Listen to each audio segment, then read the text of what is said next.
About the result of your team's defense down the stretch. I don't think you guys made a shot in the last 250 from the field, but making clutch plays at the other end. Yeah, that was the whole second half, not just down the stretch. Obviously, KCP, that last play, tried to get the ISO for Tatum, and he fought him, battled him, and we were able to get the stop there. But first half, they made 10 threes. Second half, they were 4 for 18 from three. So I give our guys a lot of credit in realizing who we were playing, and we can't give them 10 more threes. Porzingis had 15 in the first quarter, had 6 the rest of the game. We picked up our defense on him. But I think in the second half, they only scored 39 points. They shot 38%. And, guys stepped up and made big play after big play. I thought Jamal Murray was outstanding today. That kid's an all-star. I hope everybody out in Nuggets Nation, pick up your phone, pick up your computer, call your aunt, whoever you got to call, man. That kid's an all-star. Nikola was terrific. And then guys just stepped up and made big plays. I thought KCP, his defense on Tatum, he was 1 of 9 from 3. I thought Aaron's defense on Jaylen Brown, he was 1 of 8 from 3. They stepped up. So it was a quality win. But I think this started after our loss in Philly, to be honest with you. A game that we felt we should have won, and we kind of let go.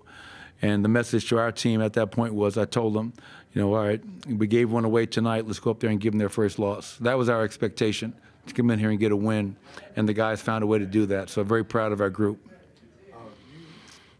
You played Aaron practically all of the second half. You primarily played 7 guys. You did things, in terms of, starting Jokic on Drew in the second half with some of those switches. What went in some of those matchups, and just kind of how, in terms of how important this game was for you guys? Yeah, you're playing against the best team in the NBA. It's like a playoff game. I know this is only game 43, 44, whatever it is, but kind of like a playoff game, playoff atmosphere, and 2 really good teams. They were in the finals 2 years ago. They were in the Eastern Conference Finals last year. They have high hopes, as do we. And, I had every intention of playing DeAndre, but, I thought Aaron was playing well. And we got into cross-matching. Porzingis kicked our butts in that first quarter, so we switched our matchups up, and it proved to be very effective throughout the rest of the game. It was a game that we were all in. We put all of our chips in, and we were lucky enough to get the outcome that we desired. The load that Jokic and Murray carried offensively tonight, how would you describe the way they were producing but also connecting and just finding their rhythm? Yeah, it was outstanding. With Nikola, I thought first quarter he set the tone. So Nikola was the first quarter. I thought second quarter, that was Jamal Murray's turn. And those guys kind of, and I really felt it was really important how we closed that second quarter. A really decisive 9-2 run to kind of keep us in, because this place can get loud and crazy and the game can get away from you in a hurry. So I loved how we closed the second quarter going into the half, and how we started the third quarter. We carried that into the start of the third. Nikola 14 of 22, Jamal 15 of 21 against an elite defense. They were efficient. They made plays for themselves. They made plays for other people.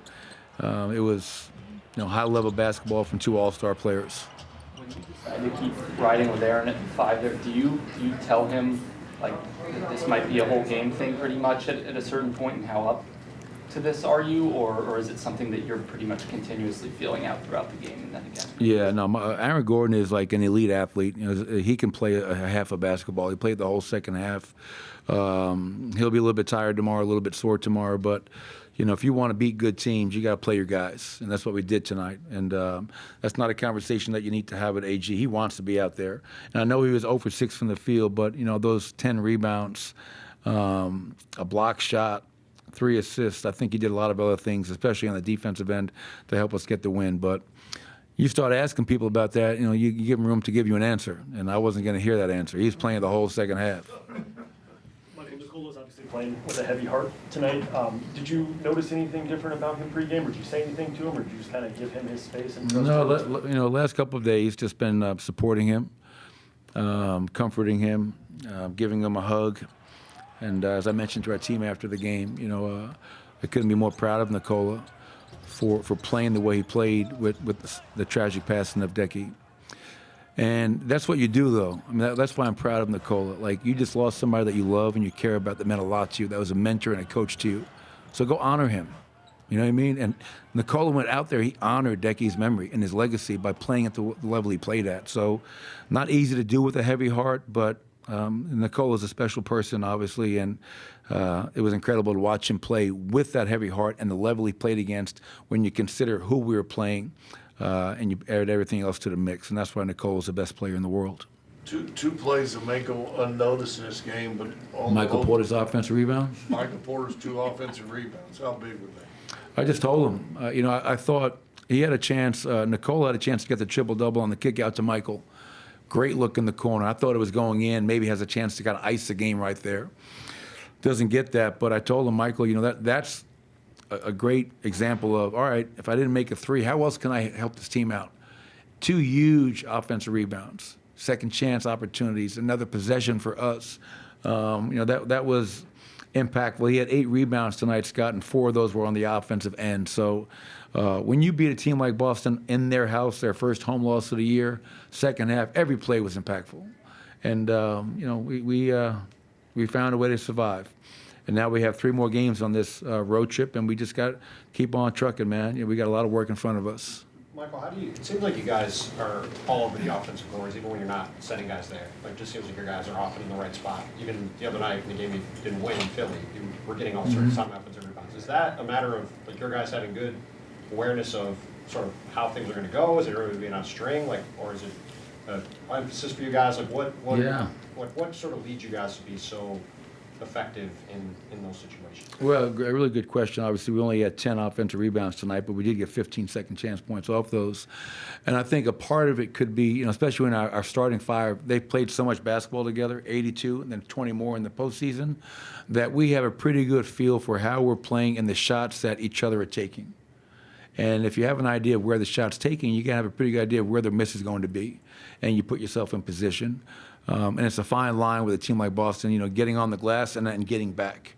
But, we just talked about Michael's timely offensive rebounds, which were really deciding type plays tonight. So it's something that was helped us out tonight, and we'll take it. And what did you guys do in specific over the final 5 minutes to shut them down offensively? I think we were switching a lot more. I think our guys, last year we had the number 3 clutch defense in the NBA. And I know we finished the regular season, I think, 15th overall. But when the game was on the line, we proved over 82 that we could get timely stops. And I think everybody's antenna went up. We communicated, we blacked, and I just thought we were a lot more physical. We made them feel us in that stretch. We were pushing the catch out further on the floor, getting the switch. Porzingis trying to post us up, pushing him out on the floor.